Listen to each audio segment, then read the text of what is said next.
한 마을에 그림을 좋아하는 두 소년이 있었습니다. 이 둘은 친구였다고 합니다. 누구보다도 절친한 친구였다고 하는데요. 이들이 도시로 나아가서 함께 그림을 공부하기로 약속했다고 합니다.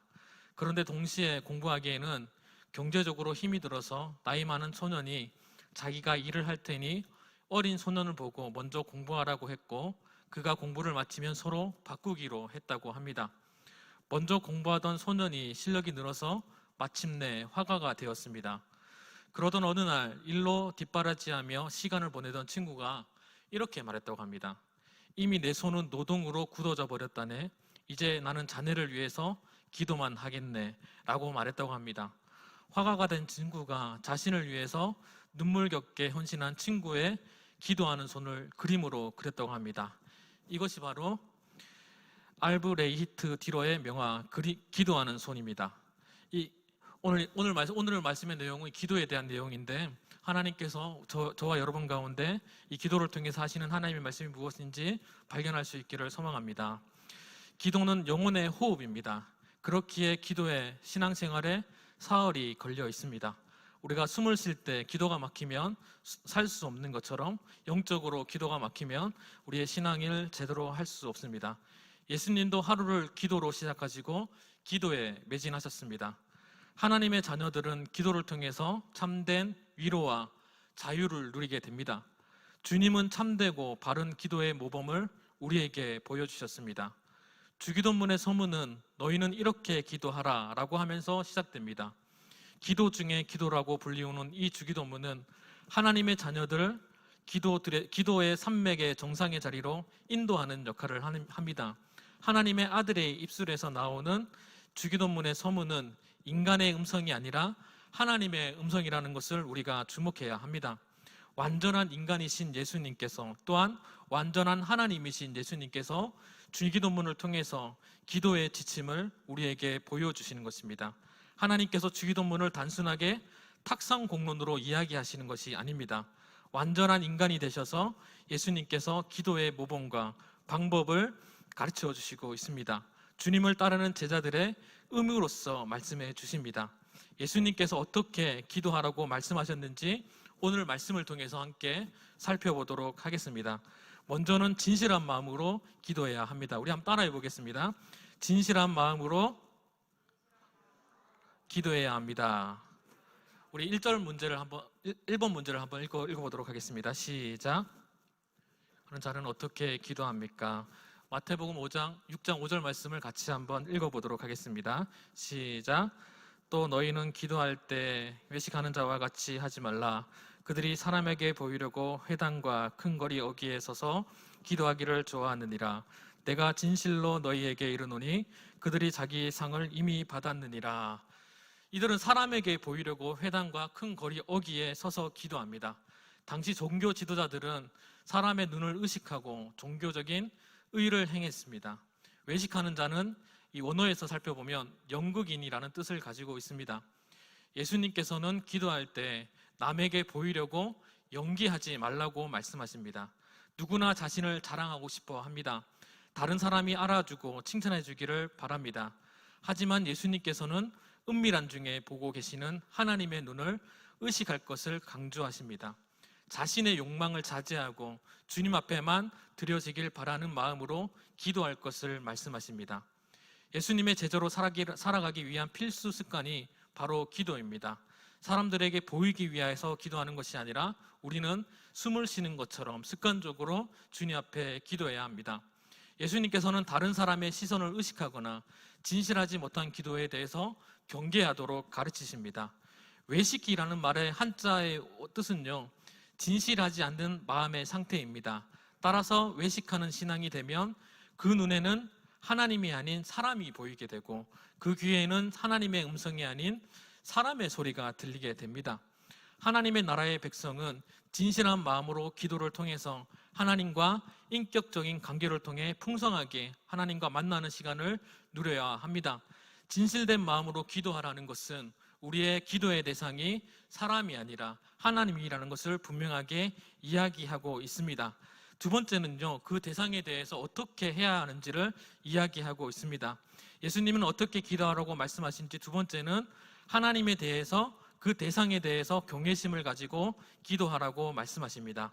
우리 이번 문제를 한번 읽어보겠습니다. 시작. 참되고 올바른 기도는 어떠입니까? 마태복음 6장 6절에서 7절 말씀을 함께 읽어보도록 하겠습니다. 시작. 너는 기도할 때 내 골방에 들어가 문을 닫고 은밀한 중에 계신 내 아버지께 기도하라. 은밀한 중에 보시는 내 아버지께서 갚으시리라. 또 기도할 때 이방인과 같이 중언부언하지 말라. 그들은 말을 많이 하여야 들으실 줄 생각하느니라.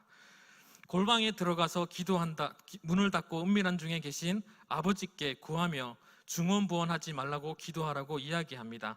한 가지 예를 들면 우리가 아버지와 자녀의 관계에서 자녀가 아버지를 얼만큼 신뢰하고 존경하는가를 알 수 있느냐 하면, 자녀가 아버지에게 무언가를 요구할 때 계속해서 반복해서 이야기한다고 한다면 그 자녀는 아버지를 존경하지 않는 부분일 것입니다.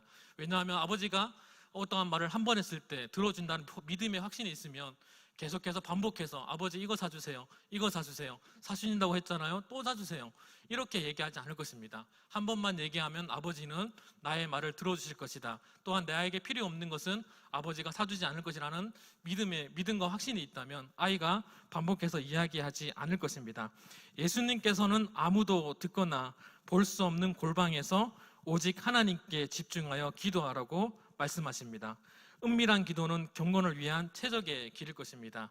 고요하게 말씀을 묵상하며 주님과 인격적인 관계를 통해서 이루어지는 기도가 잘되고 바른 기도입니다. 기도는 일방적으로 주문을 외우는 것이 아닌 것입니다. 기도는 하나님의 능력이 전달되는 통로입니다. 우리의 삶의 토대를 세우고 잘못된 삶을 보수하는 최대의 은혜의 수단일 것입니다. 올바르고 참된 기도는 영혼의 풍성함을 통해 하나님의 음성을 더욱더 생생하게 경험하게 합니다. 하나님은 세상을 초월하시고 또한 세상의 법칙에 매여 있지 않으십니다. 우리가 하나님을 아버지라고 부르며 기도할 수 있는 것은 커다란 특권일 것입니다. 하늘에 계신 아버지는 기도의 대상이 되시고 기도의 통로가 되십니다. 하나님 앞에서 겉멋을 부릴 필요가 없는 것입니다. 하나님 앞에서 있는 모습 그대로 나아가야 합니다. 골방에 있다라는 것은 어디 기도원에 가서 기도하라고 하시는 말씀이 아닙니다.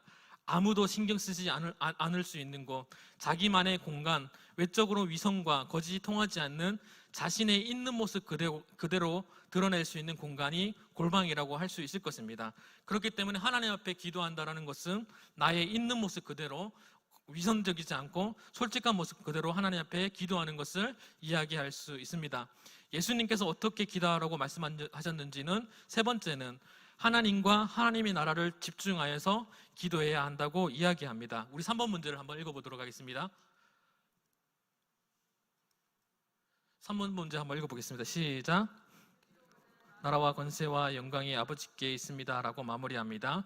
이 말씀의 의미가 무엇인지 기록해 봅시다. 우리 마태복음 6장 13절 말씀을 함께 읽어보도록 하겠습니다. 시작. 우리를 시험에 들게 하지 마시옵고 다만 악에서 구하옵소서. 나라와 권세와 영광이 아버지께 영원히 있사옵나이다. 아멘. 주기도문의 마지막 말은 송영으로 마칩니다. 하나님을 찬양하는 것으로 한 번 더 반복해서 이야기합니다.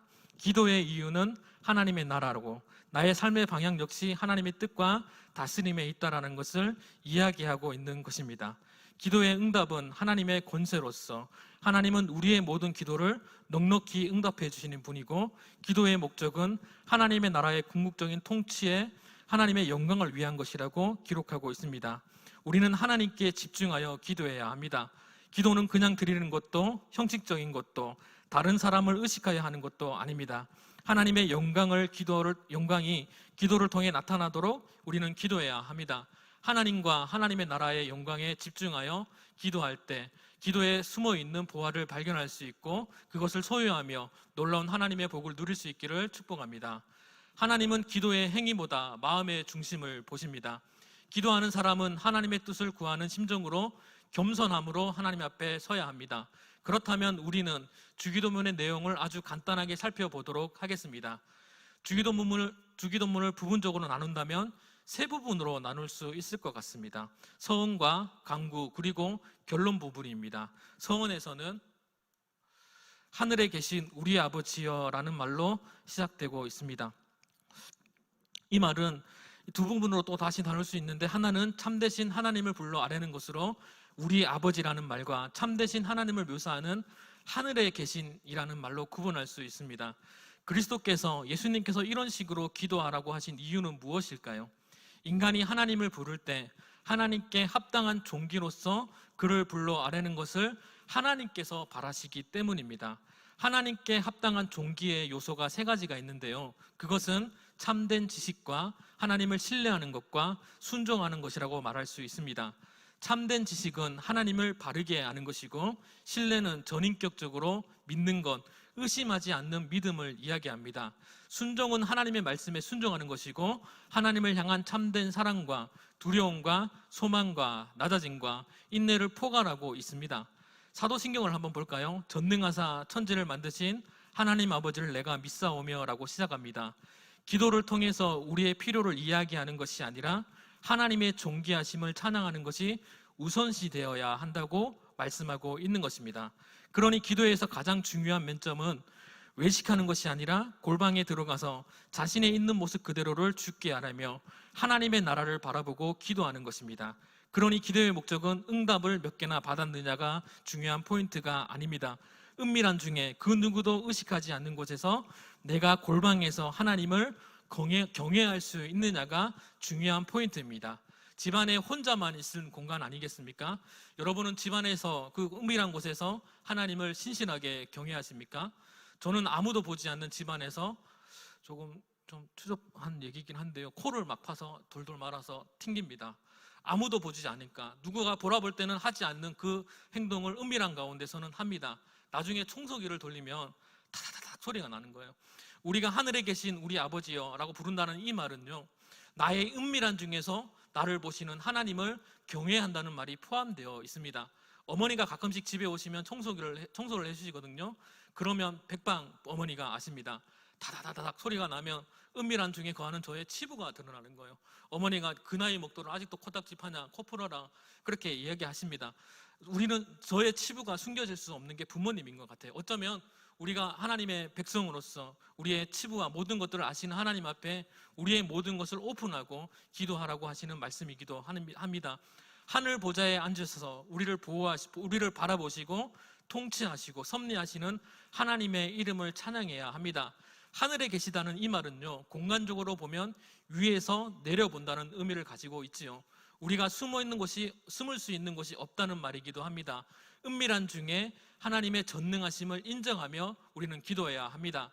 그리고 나서 간구하는 내용이 나오는데요, 그 내용들을 살펴보도록 하겠습니다. 주의 이름을 거룩히 여김을 받으시오며입니다.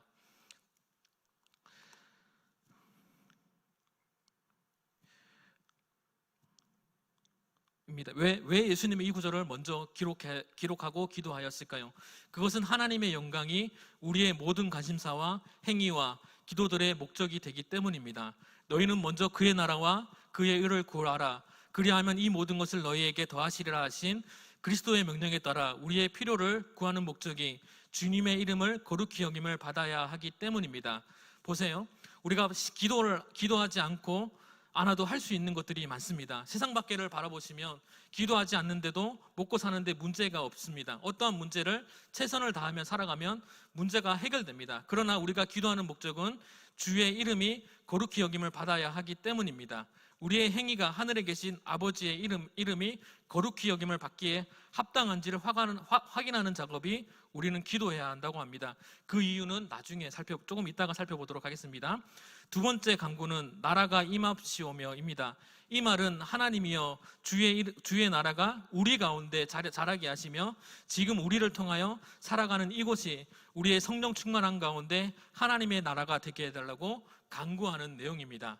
세 번째는 주의 뜻이 하늘에서 이룬 것 같이 땅에서도 이루어지이다입니다. 이 말은 우리와 모든 사람들이 자기 자신의 뜻을 버리고 아무런 반대 없이 주의 뜻 가운데 순종하게 하기를 구하는 내용입니다. 이는 오직 주님의 뜻이 선하시다는 이야기를 고백하는 내용입니다. 또한 그리하여 각 사람들이 하늘의 천사들처럼 자신의 직분과 소명의 의무를 기꺼이 신실하게 수행해달라고 기도하는 것입니다. 여기까지 보면 우리가 별로 의심할 내용들이 없습니다. 주는 그리스도시요 살아계신 하나님의 아들이십니다를 고백하는 내용이기도 합니다.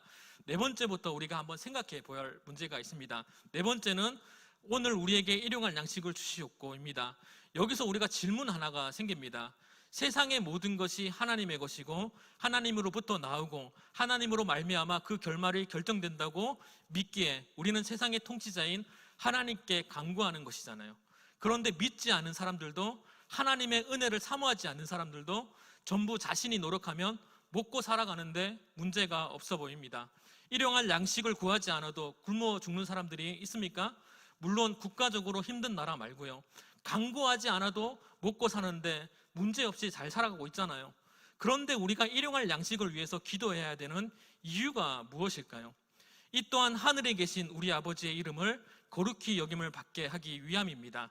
하나님은 당장 지금이라도 세상 가운데 심판하여서 모든 것을 쓸어버릴 수도 있으십니다. 하나님께서 우리 전 인류의 일용할 양식을 차단한다면 모든 사람은 사망에 이르게 됩니다. 죄의 싹은 사망이라고 기록되어 있습니다.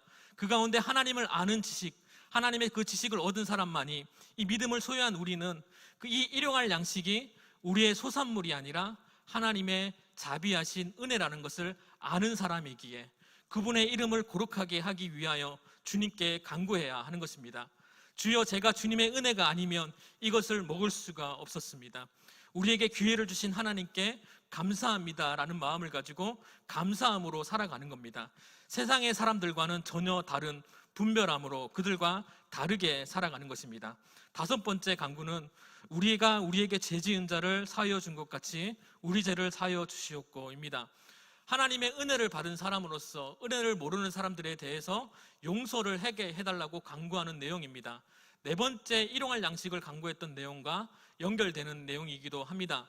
진정으로 은혜를 받은 사람이 어찌 세상의 것, 아니요 하나님의 것을 가지고 싸울 수 있겠습니까? 우리가 싸우는 이유는 자신의 소유에 관하여 서로 간의 이해관계가 충돌하니 싸우는 것 아니겠습니까? 그러니 용서가 필요한 것이겠죠.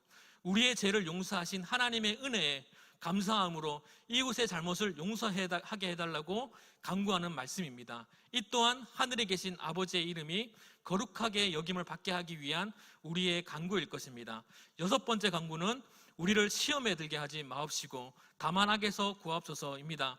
여기서 우리가 뭐라고 해석할지 왈고왈고할 필요가 없을 것 같아요.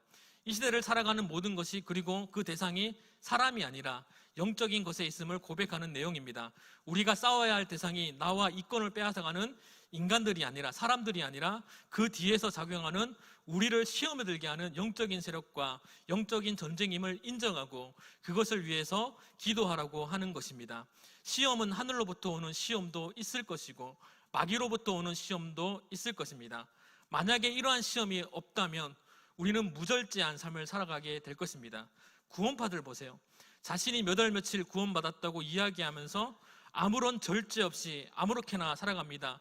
하나님의 말씀 가지고 구원을 받았다고 이야기하면서 하나님의 말씀을 절대 무시하면서 자신 마음대로 살아가는 겁니다. 어찌 그러한 삶이 주님의 이름을 거룩히 여김을 받기를 원하는 삶일까요? 마지막으로 기도하는 내용이 무엇입니까? 나라와 권세와 영광이 아버지께 영원히 있사옵니다입니다. 그러니 결론적으로 기도는 하늘에 계신 아버지의 이름이 거룩히 여김을 받게 하기 위하여 기도하는 것입니다. 하나님을 믿기만 하면 우리 가운데 만사 형통한 그러한 은혜가 주시면 얼마나 좋겠습니까? 하나님은 우리에게 시험을 통해서 기도하게 하십니다. 우리를 무절제한 세상 속에서 하나님의 통치 가운데로, 하나님의 질서 가운데로 우리를 인도하십니다. 기도는 우리의 손을 풀어주는 것도 아니고 그 응답을 바라는 것이 기도라고 하지 않습니다. 적어도 주기도문에서는, 그리고 오늘 본문에서는 그렇게 이야기하고 있습니다. 우리가 진짜 객관적으로 냉정하게 한번 생각해 보자고요. 오해하시면 안 됩니다. 우리가 기도한다고 해서 돈이 뚝딱 생기는 게 아니잖아요. 우리가 필요가 아무것도 하지 않는데 기도만 하면 갑자기 생겨나는 것도 아니지 않습니까? 기도하지 않는 세상 사람들도 잘 먹고 잘 살아갑니다. 그런데 우리가 기도하는 이유는 우리는 하나님을 아는 지식이 있기 때문입니다. 하나님께서 우리를 죄로 인하여 진노하셔서 우리의 먹고 사는 것을 차단하셨다면 우리는 지금 존재할 수 있는 사람이 아무도 없습니다. 그러나 우리가 존재할 수 있고 먹고 사는 소실을 얻을 수 있는 것은 진노 중에도 우리를 사랑하사 우리에게 은혜를 베푸신 하나님의 은혜를 알기 때문에 우리는 하나님의 전능하심에 대하여 기도하는 것입니다. 그것을 아는 사람과 모르는 사람은 다를 수밖에 없습니다. 모르는 사람은 세상의 것이 자기의 것이라고 생각하기에 기도하지 않고 살아갑니다. 그러나 하나님의 은혜를 아는 사람은 우리 스스로가 할 수 있는 능력이 있음에도 불구하고 내 모든 소원을 하나님께 기도하는 것입니다. 공부하는 학생이 공부를 안 하고 기도만 하면 점수를 받을 수 있겠습니까? 최선을 다해서 공부하고 자신이 공부할 수 있는 이유가 무엇인지 아는 학생만이 기도할 수 있습니다. 그러한 자에게 하나님은 특별하게 은혜를 주셔서 지혜와 명철의 은사를 주시는 것입니다. 우리가 기도해야 하는 이유는 우리가 능력이 없어서가 아니라 하늘에 계신 우리 아버지의 이름이 거룩히 여김을 받게 하기 위함입니다. 우리가 기도할 때 그의 나라와 그의 의를 구하는 저와 여러분이 될 수 있기를 소망합니다. 이번 한 주도 살아갈 때 하나님의 이름이 거룩히 여김을 받게 하기 위하여 살아갈 수 있는 저와 여러분이 될 수 있기를 주님의 이름으로 축복합니다.